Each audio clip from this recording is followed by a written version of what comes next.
ඇතරම නිවසක මං හිතන්නේ ගොඩාක් කට්ටියට තියෙන ප්‍රශ්නයක් තමයි තමන්ගේ බාත්රූම් එක. මොන නාන කාමරේ උඩ තට්ටුවේ තියෙන එකෙන් පල්ලෙහාට වතුර ලීක් වෙනවා කියලා. නිතරම. හැබැයි බාත්රූම් එක තියෙන එක තැනක වතුර වැටෙන්නේ තව තැනක. එතකොට ඇත්තට මොකද වෙලා තියෙන ප්‍රශ්නේ? මේකට සුදුසු ප්‍රතිකර්ම කරලා නැහැ හදනකොට. ඒ තාක්ෂණය යොදාගෙන නැහැ. ඒ කියන්නේ මේක එහෙනම් මොකද්ද කරන ක්‍රමවේදය. ක්‍රමවේදයක් තියෙනවා. අපි පාවිච්චි කරන අමුද්‍රව්‍ය. ඒ වගේම පාවිච්චි කරන අපි PVC පයිප් පාවිච්චි කරනවා.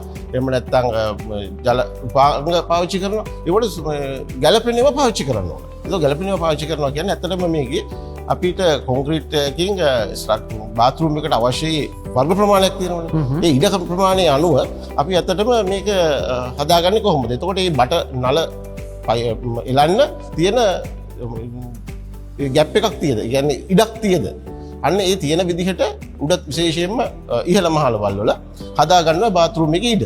ඒ හදලා ඇත්තටම පාවිච්චි කරන්න ඕනේ. දැන් අපි පාරෙන් අපි වෝටර් බෝඩ් එකේ ලයින් එකෙන්ම ඩිරෙක්ට් දෙනවා. එහෙම නැත්නම් වතුර ගන්නවා. එහෙම නැත්නම් අපේ ගෙදර ජල ටැංකියේ වතුර ගන්නවා. ඒන වතුර වල පීඩනය. එතකොට වැඩි පීඩනයකට ඔරොත්තු දෙන්න පුළුවන් විදිහට ඒ පයිප් පාවිච්චි කරන්න ඕන. ඒ සඳහා අතරම ටයිප් 1000 වගේ පයිප් පාවිච්චි කරන එපාංග ඒවා නිවැරදි විදිහට අලව ගන්න ඕන. ඒ සුදුසු ඒ PVC ගම් එකක් දාලා අලව ගන්න ඕන. ඒ වගේම තමයි අප ජලය බහැලා යන ජලය වැඩි පීඩනයකින් නෙමෙයි යන්නේ. ඒ සඳහා ටයිප් 1000 පයිප් අවශ්‍ය නැහැ. ඒ සඳහා ටයිප් 600 කියන පයිප් ඇති. ඒ වගේම තමයි ඒ බට දානකොට හරියට අපි එන්ෂුවර් කරගන්න සහතික කරගන්න මේ හොඳට අලවලා තියෙනවා.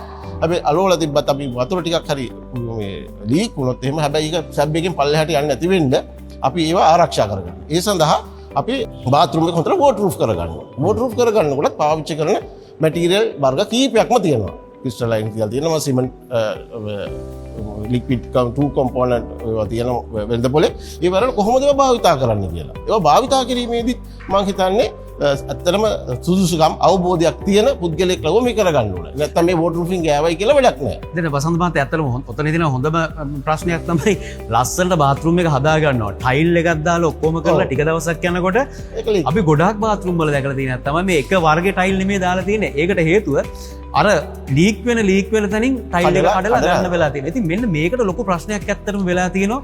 ගොඩක් වෙලාවට අපි දැකලා තියෙනවා. ඒ කියන්නේ ඔය ටයිල් එකක් දැම්මට පස්සේ නැවත ලීක් එකක් එනවා කියලා කියන්නේ එතන ප්‍රශ්නයක් තියෙනවද? බටවලද ප්‍රශ්න එතන තියෙන්නේ? එහෙම නැත්නම් මේ බට සිස්ටම් එක අරගෙන ඉන්න තැනද ප්‍රශ්නේ තියෙන්නේ? මොකක්ද ඒක? ඒකට හේතු කීපයක් තියෙන්න පුළුවන් උදේශා. අපිට ඉස්සල්ලාම මේක කරන්නේ අපි ඉස්සල්ලාම මේ බාත්රූම් එක හදපුවාම මේක කොන්ක්‍රීට් එක දැම්මට මේක හරි ශක්තිමත්ව නියම ස්ථාවරයට නැති වෙන්න පුළුවන්. එතකොට අපි ඒව ටික හොඳට සුද්ධ කරලා බලලා දුර්වල දැන් තියෙනවා ඒක හොඳට රිපෙයාර් කරගන්න ඉස්සල්ලාම.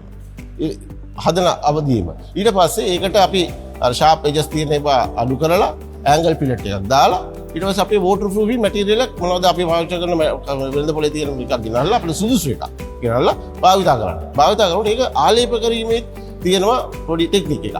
ඒක භාවිතා කරන්නේ නැත්තේ ඉස්සල්ලා එක පැත්තකට ආලේප කරනවා. ඊට පස්සේ තව දවසක් ගියාට පස්සේ ඊට විරුද්ධ දිශාවට ඒ කියන්නේ අංශක 90 පර්පෙන්ඩිකියුලර් දිශාවට තමයි ආලේප කරන්නේ. ඒකට කෝඩ් දෙකක් ආලේප කරන්න ඕන. ඊට පස්සේ දවස් 3ක් විතර කියෝරින් කරලා අපි වතුර පුරවනවා. වතුර පුරවලා අපි වතුර පුරවපේක මොකක් හරි සලකුණක් තියාගෙන මේකේ ලීක් වෙනවද නැද්ද කියලා පොඩ්ඩක් බලන්න ඕන. අන්න එතකොට ආස ලීක් වෙනවා නැවතත් තව ලේයර් එකක් ආලේප කරන්න සිද්ධ වෙනවා. එතකොට ඊට පස්සේ තමයි අපි ඔක්කොම සීල් කරලා ඉවර වෙලා අපිගේ ටයිලුත් අල්ලලා ඉවරයි කියලා. හැබැයි ටයිල් අල්ලලා ඉවරනාට පස්සේ ඒකට ගැළපෙන වතුර වෝටර් ප්‍රූෆින් ටයිල් ග්‍රවුට් එකක් පාවිච්චි කරන්න ඕනේ. ටයිල් එක අස්සෙනුත් වතුර යන්න පුළුවන් දේශන. එතකොට ඒකත් නතර කරගන්න ඕනේ. එතකොට මම හිතන්නේ සෑහෙන දුරට මේක වලකිනවා.